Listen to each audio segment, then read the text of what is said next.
토트넘 핫스퍼의 유래. 먼저 구독과 좋아요 부탁드립니다. 토트넘 핫스퍼 FC는 영국 잉글랜드의 프리미어리그 소속 프로 축구 구단입니다. 런던이 연고지이며 홈구장은 토트넘 핫스퍼 스타디움인데 최신 시설과 큰 규모로 리그 전체에서도 손에 꼽히는 명품 구장으로 명성이 자자하며 특히 손흥민 선수가 뛰고 있어 우리나라 사람들에게 가장 인기 있는 구단입니다. 토트넘은 1882년 9월 5일 바비 버클 외 여러 남학생들의 호스퍼 크리켓 클럽 그룹에서 시작하였습니다. 후에 1884년 4월에는 유사 이름의 다른 런던 클럽인 호스퍼와 혼동되지 않기 위해 토트넘 핫스퍼 FC로 개명하였습니다. FA컵에서 우승한 1910년 이후로 토트넘의 엠블럼은 싸움닭이 그려진 문장입니다. 토트넘의 상징과도 같은 이 싸움닭은 일명 게임콕 또는 코크럴이라고도 불리는 닭입니다. 1909년 윌리엄 제임스 스콧이 발에 박차를 달고 축구공 위에서 서쪽을 바라보는 어린 수탉을 형상화해 청동배지를 만들었습니다.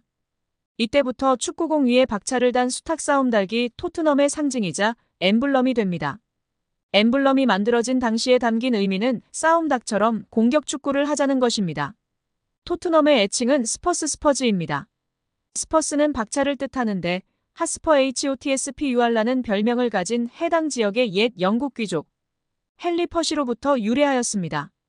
박차는 당시 말을 탑승하는 자의 신발 뒤꿈치에 달린 톱니 모양의 쇠붙이를 말합니다. 이것으로 말에게 자극을 주어 더 빨리 달리게 하는 용도로 사용하였습니다. 헨리 퍼시는 전쟁에서 스퍼스를 이용해 빠르게 달려 동분서주하며 용맹하게 싸웠다고 합니다. 그래서 별명이 핫스퍼였는데 토트넘 최초의 경기장 소유주가 헨리 퍼시의 후손이었던 이유와 더불어 토트넘은 핫스퍼로 불리기 시작하였습니다. 그래서 헨리 퍼시라는 인물에 대해서 알아보겠습니다.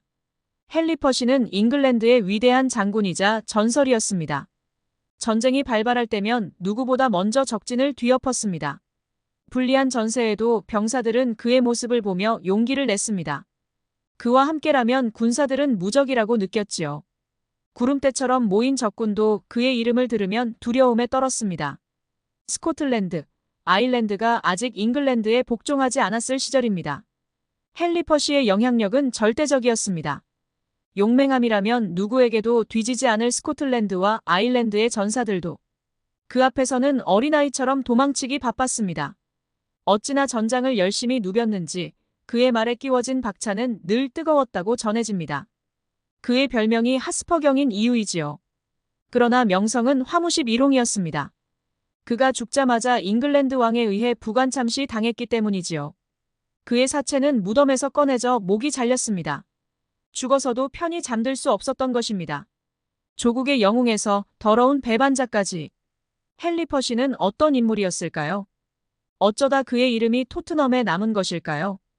헨리 퍼시는 1364년 5월 노선벌랜드 백작의 아들로 태어납니다. 스코틀랜드 국경에서 64km밖에 떨어지지 않은 지역입니다. 항상 양국 간 전투가 치열하게 벌어지는 전장에 가까웠습니다. 헨리 퍼시가 태어나기 고작 30년 전에 가문이 소유한 성 워크워스가 2번의 침공을 받았을 정도였지요. 헨리 퍼시는 태어나자마자 전사로서의 정체성을 가장 먼저 체화해야 했습니다. 가문을 위해서라도 조국 잉글랜드를 위해서라도 헨리 퍼시는 가문의 기대를 한 몸에 받았습니다. 그리고 이내 부응했지요. 전사적 기질을 타고났기 때문입니다. 14살의 나이에 기사자귀를 받고 전장에서 활약합니다. 가문의 수문장이자 잉글랜드의 수비수로 제 몫을 다했지요. 1385년 잉글랜드의 왕 리처드 2세가 스코틀랜드 원정을 갈 때에도 그에게 동행을 청할 정도였습니다. 그의 나이 고작 19살이었지요. 첫 원정부터 스코틀랜드인들을 도륙하기 시작합니다. 마치 살인 기계와 같은 모습이었지요. 말을 타면서도 자유로이 칼을 휘두릅니다. 시간이 흘러도 결코 지치는 법이 없었습니다. 이때 스코틀랜드인들이 붙여준 별명이 핫스퍼였었지요. 약관의 나이에 벌써 브리튼 섬 전역의 명장으로 이름을 떨친 것이었습니다. 당시 퍼시가 프랑스와 백년 전쟁에서도 활약하게 된 배경입니다. 리차드 2세는 퍼시를 크게 신뢰했기에 그를 프랑스 내에 있는 잉글랜드 영토 아키텐 공국의 군사 책임자로 임명하기도 했었지요. 그러나 군주에게 너무 뛰어난 영웅은 달갑지 않은 법입니다. 귀족들에게나 백성들에게나 인기가 높았던 퍼시를 견제할 필요가 있다고 리차드 2세가 느끼기 시작합니다. 둘의 사이가 틀어진 결정적인 계기는 스코틀랜드와의 휴전 협상이었습니다. 리차드 2세가 스코틀랜드와의 국경 문제를 독단으로 결정했기 때문입니다. 국경을 맞댄 노선벌랜드의 백작 퍼시는 철저하게 배제됩니다. 헨리 퍼시는 폭발하기 직전이었습니다만 분노를 사겨야만 했습니다. 그는 기회를 노리고 있었습니다. 하늘은 퍼시의 편이었을까요? 리차드 2세에게 보복할 기회가 생각보다 빨리 찾아옵니다. 그를 향한 반란이 터진 것이었습니다. 주동자는 헨리 볼링브로크. 왕족의 일원이자 리차드 2세의 사촌이기도 한 그는 프랑스로 추방당했습니다. 왕의 권력을 위협할 만한 명망 있는 인사였기 때문이지요. 리차드 2세는 이를 두고 보지 않았습니다. 노퍽 공작과 싸움을 트집잡아 국외로 쫓아냅니다. 영지까지 몰수하는 극한 처방까지 내렸지요. 헨리 볼링브로크는 참지 않았습니다. 영지를 마음대로 처분하는 건 왕이더라도 선을 넘어선 것이었기에 대의명분도 있었지요. 리차드 2세에게 불만을 품고 있던 귀족들도 그의 대의에 손을 내밀었습니다. 그 중 하나가 하스퍼 헨리 퍼시였습니다. 헨리 볼링브로크와 헨리 퍼시. 두 헨리의 만남이었지요. 잉글랜드 최고의 권력자 둘의 조합이었습니다. 마침 리차드 2세는 아일랜드로 군사원정을 떠난 차였지요. 왕은 자기 왕관을 내려놓을 수밖에 없었습니다. 헨리 볼링브로크는 이제 헨리 4세라는 이름으로 왕좌에 앉았지요. 랭커스터 왕조의 시작이었습니다. 후대 역사가들은 이를 장미전쟁의 서막이라 불렀습니다. 하스퍼 퍼시는 헨리 4세에게 중용받았습니다. 개국 공신인데다가 군사적으로도 잉글랜드 북부 국경을 튼튼히 지켜주었기 때문이지요. 헨리 4세 치하 웨일즈 지역에서 일어난 반란을 진압한 것도 스코틀랜드와의 호밀던 힐 전투를 승리로 이끈 인물 역시 하스퍼 헨리 퍼시였습니다.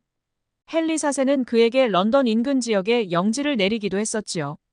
런던 기반 축구팀 토트넘이 멀리 떨어진 스코틀랜드 인근 지역 영주인 하스퍼 이름을 따온 것도 이런 이유에서였습니다. 헨리 퍼시가 가장 좋아했던 싸움당 역시 팀 엠블럼으로 삼았습니다.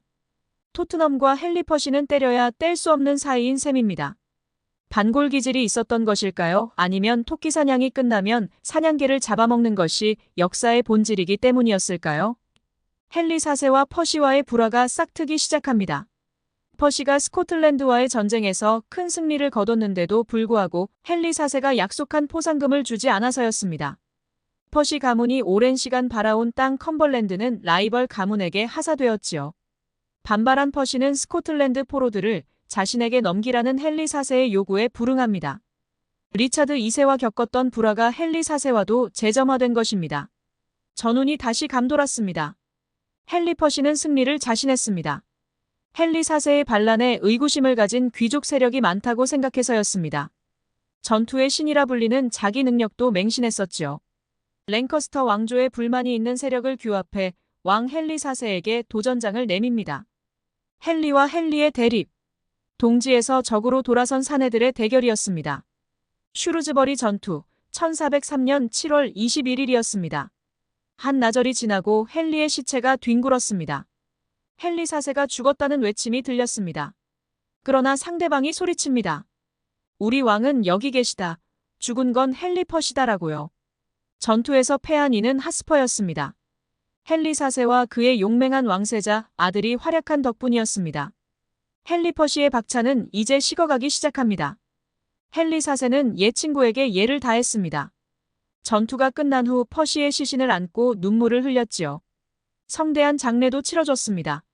하지만 수년 후 그가 아직 살아있다는 소문이 들렸을 때 헨리 4세는 잔인한 결정을 내려야만 했습니다. 그의 시체를 꺼내 전시하고 목을 잘랐습니다. 부관참시였습니다. 반란자는 죽어서까지 편치 못하다는 메시지를 전달하고자 했던 것이었지요.